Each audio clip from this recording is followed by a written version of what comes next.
नमस्कार शेतकरी मित्रांनो, शिवाजी गायकवाड कृषी मित्र चॅनलमध्ये आज तुमचं पुन्हा स्वागत आहे। 2 ते 3 दिवसापूर्वी मी एक व्हिडिओ घेऊन आलतो। हिवाळ्यामध्ये जनावरांचं दूध का कमी होतं, आज तसाच तुम्हाला एक व्हिडिओ सांगणार आहे। त्यामध्ये वासराला इल्यानंतर तीनचे चीक किती दिवस पाजावा आणि चीक पाजणं किती गरजेचं आहे त्याबद्दल तुम्हाला थोडक्यात सांगणार आहे। चीक म्हणजे काय हे सर्वप्रथम तुम्ही जाणून घ्या। म्हैस किंवा गाय इल्यानंतर 3 ते 4 दिवस जे पिवळसर घट्ट दूध येतं त्याला चीक म्हणतात।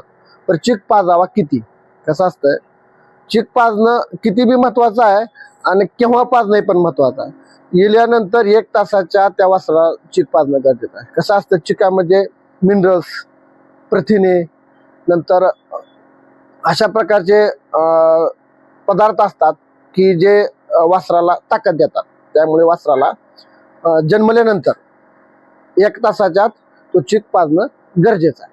आणि त्या वासराला चीक किती पाजावा, वासराच्या वजनाच्या 10% चीक पाजावा। समजा वासरू जर 20 किलोचं असेल तर 2 किलो चीक पाजणं गरजेचं आहे। आणि 2 किलो चीक एकदाच पाजायचा का, किती वेळात पाजायचा, त्या वासराला चीक पाजत असताना 2 वेळेस पाजायचा।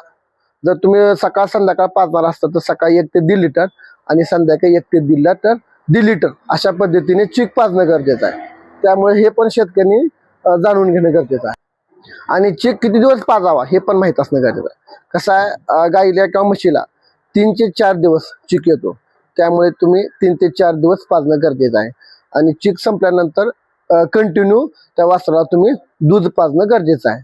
कसं असतं, दुधामध्ये तशी पावर असते, त्यामुळे शेतकऱ्यांनी दूध पाजणं गरजेचं आहे।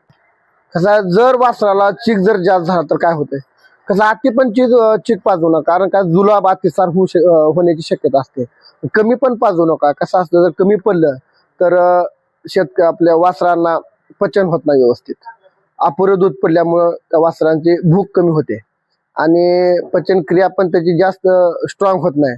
त्यामुळे चीक पाजत असताना त्याच्या वजनाच्या 10% चीक पाजणं गरजेचं आहे, हे पण तुम्ही जाणून घ्या। आणि चीक पाजल्याचे फायदे काय होतात, त्याची पचनशक्ती वाढते, वाढ म्हणजे चांगली वाढ खुंटत नाही, वासराची वाढते चांगली, नंतर त्या पचनक्रिया वाढते, त्या वासराची ताकद वाढते आणि खाण्यासाठी त्याची पावर तयार झाल्यामुळे त्या वासराला खूप फायदा आहे। पण तोटा काय, तर तुम्ही जर त्या वासराला चीक नाही पाजला तर त्याची वाढ खुंटते, पचनक्रिया कमी होते।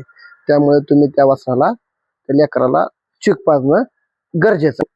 सर्वात महत्वाचं म्हणजे चिकामध्ये काय असतं, विटॅमिन्स असतं, मिनरल्स असतं आणि त्याच्यामध्ये एक घटक असतो इम्युनोग्लोबिन्स। कसं असतं, याच्यामुळे त्याची प्रतिकार शक्ती वाढते।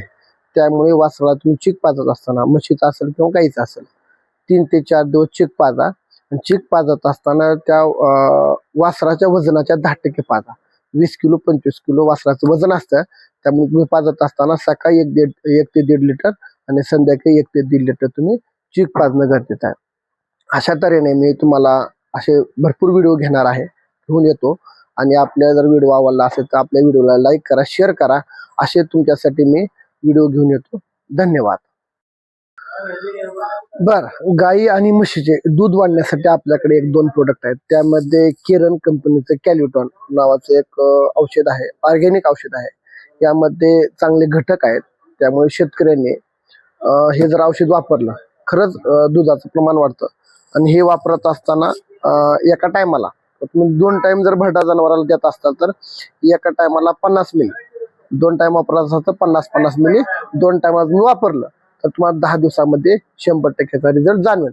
आणखीन एक दुसरं आपल्याकडे औषध आहे, ते म्हणजे मिल्का। जवळपास ग्रीन पी कंपनीचं मिल्का नावाचं एक औषध आहे। त्यामध्ये पण दूध जनावरांचं, गाई म्हशीचं दूध वाढण्यासाठी याचा खूप फायदा होतोय। यामध्ये प्रोटीन्स आहेत, विटॅमिन्स आहेत, मिनरल्स आहेत आणि अशा प्रकारे घटक असल्यामुळे वासराला, आपल्या गाईला आणि म्हशीचं दूध वाढण्यासाठी खूप फायदा होतो। त्यामध्ये पहिलं आहे केरन कंपनीचं कॅल्युटॉन आणि ग्रीन पीचं मिल्का। अशा पद्धतीने हे 2 प्रोडक्ट तुम्ही वापरू शकता।